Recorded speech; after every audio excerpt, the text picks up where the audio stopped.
Hello, social studiers. Nice to see you today.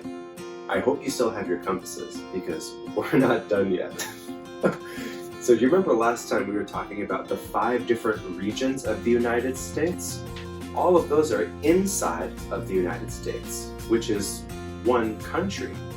Have you heard that word before? Country? Country road. There are over 100 different countries in the world, and all countries can look different from each other. Our country, the United States, has 50 different states inside them. And other countries too have many states inside that make up one whole country, but not all of them.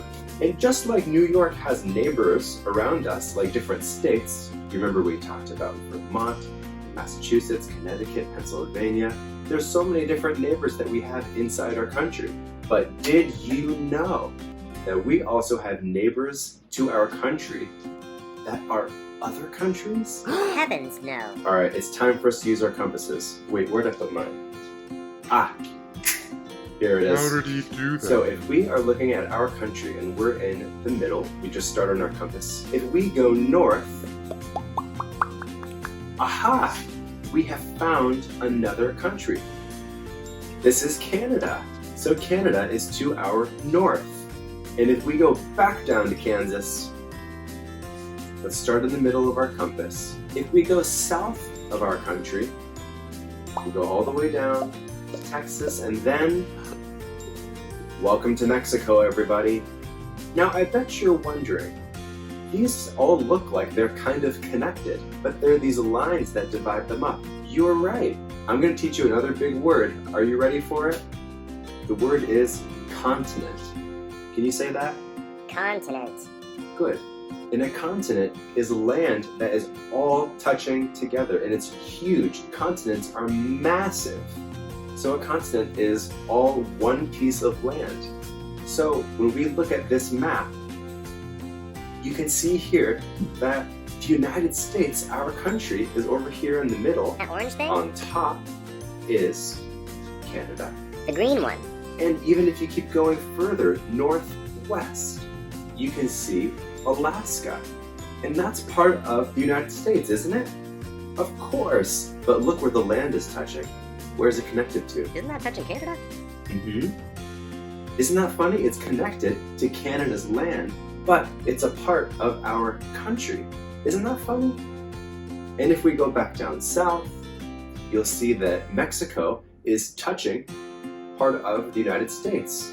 So if we look at this, the continent, all of the land that's together, is called North America.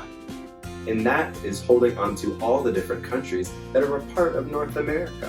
And wait a second, before we keep going, I gotta tell you, there's another country that's part of North America that's even higher up. I wanna make sure you know about it because it's also part of North America, of course. If we go up past Canada, northeast, wow, nice to meet you. This is Greenland. And Greenland is so incredible. I've never been there before, but I've heard it's beautiful. You know what it's known for? It has so much ice and glaciers everywhere. So when we look at this map again, this continent is North America.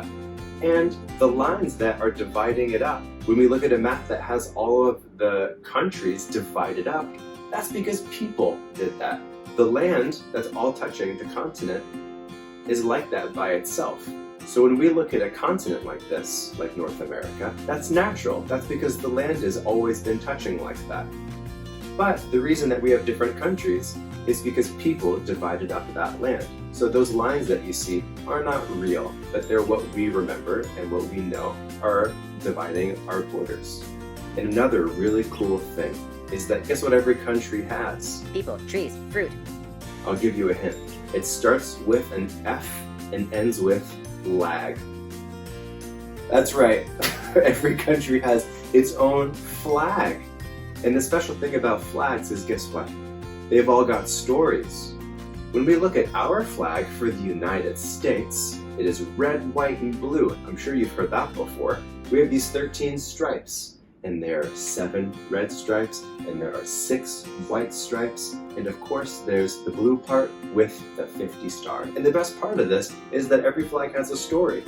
And our flag story is that at the beginning of when we were making our country that we live in today, there was 13 colonies. Now there are states that are part of the United States, but before they were officially states. We call them colonies. And so that's why there's 13 stripes. And there's the 50 stars. Why do you think there's 50 stars? Does the United States have 50 of something else? Of course, 50 states, and all of them are united. And if we travel down south to Mexico, guess what? It has its own flag too, of course, because it's its own country. And Mexico's flag is green, white, and red, and in the middle of it, it has a special crest. And on that is an eagle on top of this cactus with a serpent or like a snake in its mouth. And you know the story for that? The people that were first living in Mexico, the Aztecs, they heard a story that said, when you see an eagle on top of a cactus with a snake in its mouth, that's how you know that you should start to live there. And it happened. And guess what it is? That's now Mexico City, the capital of Mexico. And if we travel north up to Canada, their flag is red and white and has a big red maple leaf on it.